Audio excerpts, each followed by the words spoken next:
क्या मामला है, किस प्रेस कॉन्फ्रेंस? हाँ, देखिए मामला यही, पहले तो हम अपना परिचय देना चाहेंगे कि मेरा अजीत पटेल नाम हुआ और हम लोग छात्र यूनियन में एज ए प्रदेश उपाध्यक्ष भी थे। ये हमारे साथी कुमार सत्यम है जिन्होंने कोषाध्यक्ष पद चुनाव जीता था। कुमार सत्यम प्रवक्ता भी रहे। अनंत भाई हैं, ये प्रदेश महासचिव BN कॉलेज से। रिंकल पटेल जी हैं दरभंगा से। चंदन पटेल हैं प्रदेश सचिव, ये प्रदेश में सारे हम लोग छात्र जदयू से हैं। बट एनीवे आज का जो हम लोग का ये प्रेस कॉन्फ्रेंस का यही है कि जो छात्र जदयू के हमारे प्रभारी हैं डॉक्टर रणबीर नंदन, अभी उनकी विधान पार्षद अभी जस्ट ख़त्म हुई है। लेकिन ये देखना सबसे दिलचस्प है कि पटना विश्वविद्यालय ये जो विधान पार्षद हैं, विधान पार्षद डॉक्टर रणबीर नंदन सर, इन्होंने किस तरह से विश्वविद्यालयों को धोखे में रख के, जदयू पार्टी को धोखे में रख के, माननीय मुख्यमंत्री नीतीश जी को दिग्भ्रमित करके उन्होंने फर्जी कागजात, फर्जी डॉक्यूमेंट पेश करके विधान पार्षद की सदस्यता ग्रहण की है। अब मैं बताता हूँ कि कैसे वो उन्होंने फर्जीवाड़ा इसमें किया है।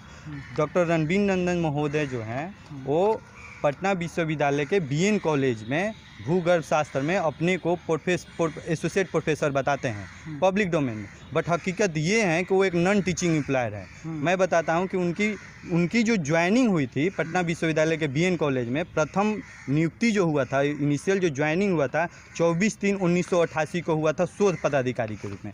एक प्रोजेक्ट होता है शॉर्ट टर्म, कोई भी प्रोजेक्ट होता है, सेंशन होता है शॉर्ट टर्म के लिए, 1 साल 2 साल के लिए होता है। तो उस समय 2 लोगों की नियुक्ति हुई थी एज ए रिसर्च शोध पदाधिकारी, रिसर्च ऑफिसर के रूप में। ठीक है, डॉक्टर रणबीर नंदन सर और एक और पदाधिकारी का नियुक्ति हुआ था। फिर इसके बाद क्या हुआ कि इन्होंने किस तरह फर्जीवाड़ा करते गए।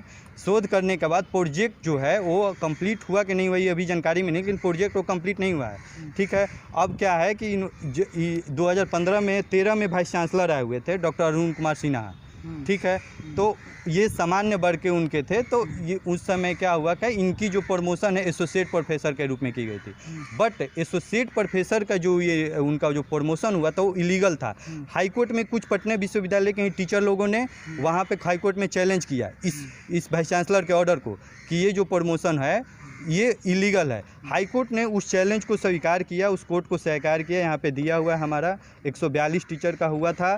ठीक है, इसमें हाईकोर्ट में हुआ था, देख क्लियरली लिखा हुआ है doctor Ranbir Nandan appellant number LPA number 715/2016 came to be impelled as a respondent number 6, 7 and 8 respectively in read petition of 20/11/2013 and 20/12/2013। ठीक है, यहाँ पे साफ साफ लिखा हुआ है who was working as a research officer doctor been initially appointed as a compensation. उनका जो इनिशियली जो होता है वो कॉन्ट्रैक्ट बेसिस, कंपनसेशन बेसिस पे नियुक्ति हुआ था। ठीक है, अब क्या हुआ कि हाईकोर्ट में जब मामला गया तो हाईकोर्ट में इन लोगों ने, और ये अस्थायी रूप से किया गया था। देखिए यहाँ पे लिखा हुआ है चयन समिति के अनुशंसा पर श्री रणबीर नंदन की नियुक्ति शोध पदाधिकारी के पद पर बिल्कुल अस्थायी रूप से की गई है। ठीक है, अब जो है एक चीज़ और हम दिखाना चाहेंगे कि हाँ, मैं दिखा देना चाहता हूँ कि जो हाईकोर्ट में जो है रणबीर नंदन ने जो इस पोस्ट के लिए ये अपना जीरा किए हुए थे कि हम वहाँ एज ए टीचर हैं, एज ए एसोसिएट प्रोफेसर है। हाईकोर्ट ने इसको कहीं नहीं माना और वो फेल कर गए और केस हार गए। केस हारने के बाद क्या हुआ कि अब यूनिवर्सिटी को मजबूरन ये लेटर देखिए अधिसूचना जारी हुआ। पहले देखिए ये लेटर जारी होता है, यूनिवर्सिटी करता है कि दिनांक 1/1/2006 के प्रभाव से एसोसिएट प्रोफेसर के रूप में नामित किया जाता है। देख लीजिए ये डॉक्टर रणबीर नंदन आलोक को, डॉक्टर रणबीर नंदन जी को 20।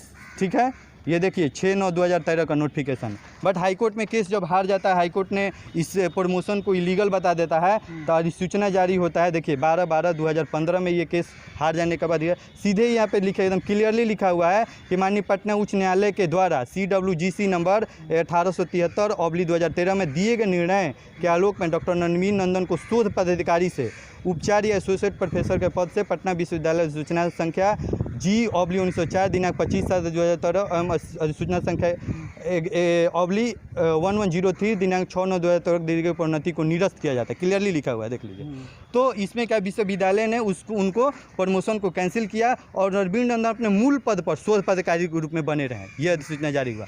बट उसमें टर्म्स ऑफ कंडीशन ये भी था, क्योंकि UGC के गाइडलाइन के मुताबिक इनको कुछ शोध पत्र जारी करना था एक समय अंतराल के दौरान, बट उन्होंने जारी नहीं किया। वर्क एक्सपीरियंस भी कमी था इनका, तो इनको डिमोशन कर दिया, वो डिमोस्ट्रेटर कर दिया गया और नॉन टीचिंग एम्प्लॉयर के रूप में नियुक्ति कर दिया विश्वविद्यालय ने। बट ये जब ये इनकी विधान परिषद की जो सदस्यता के रूप में इन्होंने वहाँ अपने पुराना एसोसिएट प्रोफेसर वाला ही डॉक्यूमेंट जमा किया, बट क्लियरली है उसमें साफ साफ हाईकोर्ट का वो जो है आपका निरस्त कर दिया चुका है। तो सोचिए यहीं पे ये पार्टी को, जदयू पार्टी को भी दिग्भ्रमित किए, माननीय मुख्यमंत्री को भी दिग्भ्रमित किए और विश्वविद्यालय को भी दिग्भ्रमित करने का काम किए, फर्जीवाड़ा करने का काम किए।